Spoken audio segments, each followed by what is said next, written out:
ನಮಸ್ತೆ ಫ್ರೆಂಡ್ಸ್, ನಾನು ಆಶಾ ಗೌರಿ. ಅಕ್ಷಯ ಪಾತ್ರೆ ಅಡುಗೆ ಮನೆಗೆ ನಿಮ್ಮನ್ನು ಪ್ರೀತಿಯಿಂದ ಸ್ವಾಗತ ಮಾಡ್ತಾ ಇದ್ದೇನೆ. ಇವತ್ತು ಇನ್ನೊಂದು ಮಾವಿನ ಹಣ್ಣಿನ ರೆಸಿಪಿ ಮಾಡಿ ತೋರಿಸ್ತಾ ಇದ್ದೇನೆ. ಕೇವಲ ಒಂದು 10 ನಿಮಿಷದಲ್ಲಿ ಮಾಡಿ ಮುಗಿಸ್ಬೋದು. ತುಂಬ ರುಚಿಯಾಗಿರ್ತದೆ. ನಾನು ಈಗಾಗಲೇ ಮಾವಿನ ಹಣ್ಣಿನಿಂದ ಪಾಯಸ, ಸಾಸಿವೆ, ಹಸಿಗೊಜ್ಜು ಇವುಗಳನ್ನೆಲ್ಲ ಮಾಡಿ ತೋರಿಸಿದ್ದೇನೆ. ಅದರ ವಿಡಿಯೋಗಳನ್ನು ಕೂಡ ನೀವು ನೋಡ್ಕೊಳ್ಬೋದು. ಕೆಳಗಡೆ ಡಿಸ್ಕ್ರಿಪ್ಷನ್ ಬಾಕ್ಸಲ್ಲಿ ಅದರ ಲಿಂಕ್ ಹಾಕಿರ್ತೇನೆ. ಇವತ್ತು ನಾನು ಮಾಡ್ತಾ ಇರುವಂಥದ್ದು ಮಾವಿನ ಹಣ್ಣಿನ ಸಾರು, ಬೇಯಿಸಿ ಮಾಡುವಂಥದ್ದು. ಸ್ವಲ್ಪ ಹುಳಿ ಅಂಶ ಇರುವಂಥ ಮಾವಿನ ಹಣ್ಣು ತಗೊಂಡ್ರೆ ಒಳ್ಳೆಯದು. ಈ ಮಾವಿನ ಹಣ್ಣಿನ ಸಾರು ಅಥವಾ ನಮ್ಮ ಕಡೆ ಗೊಜ್ಜಿ ಅಂತ ಹೇಳ್ತಾರೆ, ಅದನ್ನು ಮಾಡುವ ವಿಧಾನವನ್ನು ಈಗ ನೋಡ್ಕೊಳ್ಳಿ ಬನ್ನಿ.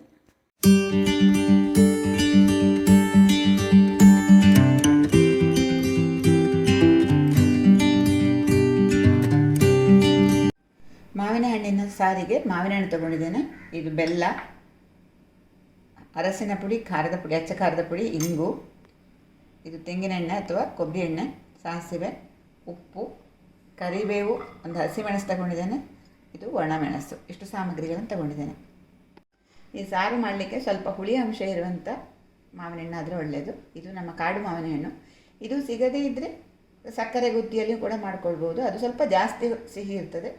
ಹುಳಿ ಇರುವ ಯಾವುದೇ ಹಣ್ಣನ್ನು ಬಳಸ್ಕೊಳ್ಬೋದು. ನಾನು ಇದನ್ನು ತೊಟ್ಟು ತೆಗಿತೇನೆ. ಚೆನ್ನಾಗಿ ತೊಳೆದಿದ್ದೇನೆ ನೋಡಿ, ಈ ಥರ ತೊಟ್ಟು ತೆಗಿಬೇಕು.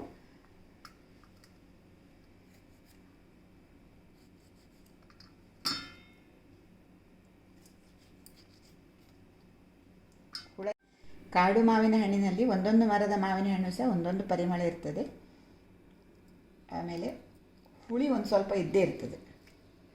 ಇದರ ಸಿಪ್ಪೆ ಸ್ವಲ್ಪ ನೋಡಿ ಈ ಥರ ತೆಗಿಬೇಕು.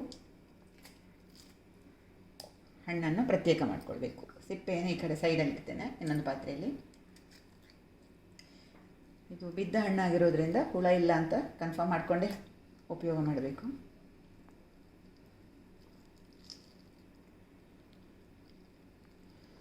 ಇದು ಓಪನ್ ಮಾಡುವಾಗಲೇ ತುಂಬ ಪರಿಮಳ ಬರ್ತಾ ಇದೆ ಮಾವಿನ ಹಣ್ಣಿಂದು, ಸಿಪ್ಪೆ ಸುಲಿವಾಗಲೇ.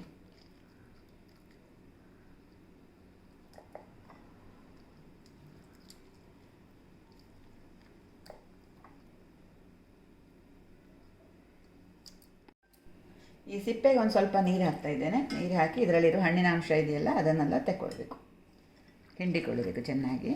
ಈ ಥರ ಕಿವುಚ್ಕೊಳ್ಬೇಕು. ಈ ರಸ ಸಹ ಚೆನ್ನಾಗಿರ್ತದೆ, ಸಿಹಿ ಸಿಹಿ ಇರ್ತದೆ. ಇದನ್ನು ಸೇರಿಸ್ಕೊಳ್ಬೇಕು ನಾವು. ಇದು ಸ್ವಲ್ಪ ದಪ್ಪ ಇದೆ ಇದರ ಸಿಪ್ಪೆ ನೋಡಿ, ಈ ಥರ ಗಟ್ಟಿ ಇದೆ.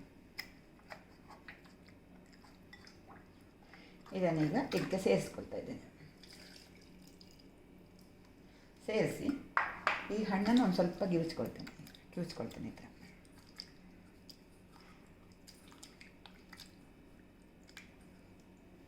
ಈಗ ಇದನ್ನು ನಾನು ಬೇಯಲಿಕ್ಕೆ ಇಡ್ತೇನೆ.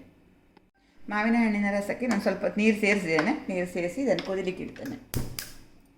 ಹಸಿಯಾಗಿ ಕೂಡ ಒಂದು ಸಾರು ಮಾಡಿದ್ದೆ ನಾನು, ಅದರ ವಿಡಿಯೋ ಕೂಡ ಹಾಕಿದ್ದೇನೆ. ಆಮೇಲೆ ಮಾವಿನ ಹಣ್ಣಿನ ಹಲವಾರು ಅಡುಗೆಗಳನ್ನು ಮಾಡಿದ್ದೇನೆ, ಅದನ್ನೆಲ್ಲ ನೀವು ನೋಡ್ಕೊಳ್ಬೋದು. ಅದರ ವಿಡಿಯೋ ಲಿಂಕ್ ಡಿಸ್ಕ್ರಿಪ್ಷನ್ ಬಾಕ್ಸಲ್ಲಿ ಇರ್ತದೆ. ಈಗ ಇದಕ್ಕೆ ನಾನು ಉಪ್ಪು ಹಾಕ್ತಾ ಇದ್ದೇನೆ. ಉಪ್ಪು ಹಾಕ್ಕೊಳ್ಬೇಕು ರುಚಿಗೆ ತಕ್ಕಷ್ಟು. ಸ್ವಲ್ಪ ಅರಸಿನ ಪುಡಿ ಒಂದು ಚಿಟಿಕೆ ನೋಡಿ, ಇಷ್ಟ ಹಾಕಿದೆ. ಖಾರದ ಪುಡಿ ಹಾಕ್ತೇನೆ. ಖಾರ ನಿಮ್ಮ ರುಚಿಗೆ ಅನುಸಾರವಾಗಿ ಹಾಕ್ಕೊಳ್ಬೋದು. ಹಸಿಮೆಣಸು ಕೂಡ ಹಾಕ್ತಾ ಇದ್ದೇನೆ. ಸಿಹಿ, ಹುಳಿ, ಖಾರ ಎಲ್ಲ ಇರುವಂಥ ಒಂದು ಸಾರು ಅಥವಾ ಗೊಜ್ಜು.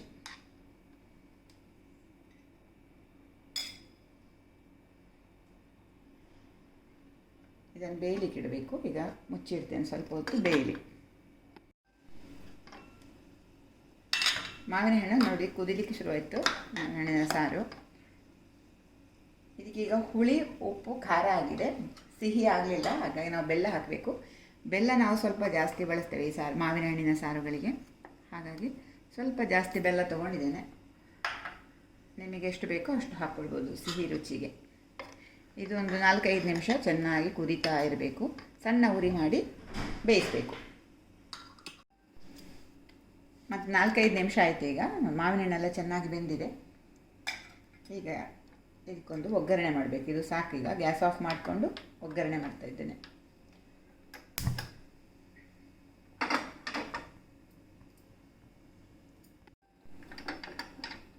ಒಗ್ಗರಣೆಗೆ ಕೊಬ್ಬರಿ ಎಣ್ಣೆ ಹಾಕ್ತಾಯಿದ್ದೇನೆ. ಸಾಸಿವೆ, ಮೆಣಸು,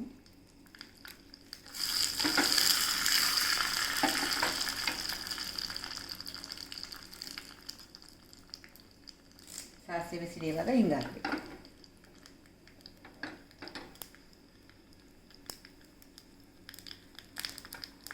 ಈಗ ಹಿಂಗು ಹಾಕ್ತಾಯಿದ್ದೇನೆ. ನಾನು ಪುಡಿ ಹಿಂಗು ಬಳಸ್ತಾ ಇದ್ದೇನೆ. ಹಿಂಗೆ ಹಾಕ್ತಾಯಿದ್ದೀನಿ.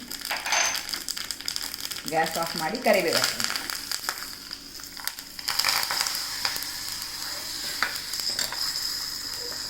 ಘಮ ಘಮ ಮಾವಿನ ಹಣ್ಣಿನ ಸಾರು ಸಿದ್ಧ ಆಯಿತು.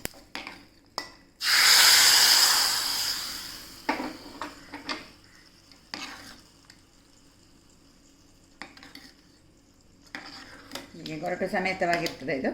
ಊಟ ಮಾಡುವಾಗ ಈ ಮಾವಿನ ಹಣ್ಣನ್ನು ಚೆನ್ನಾಗಿ ತಿಂದು ರಸವನ್ನು ಊಟ ಮಾಡಿ ಆಮೇಲೆ ಗೊರಟನ್ನು ಬಿಸಾಡೋದು.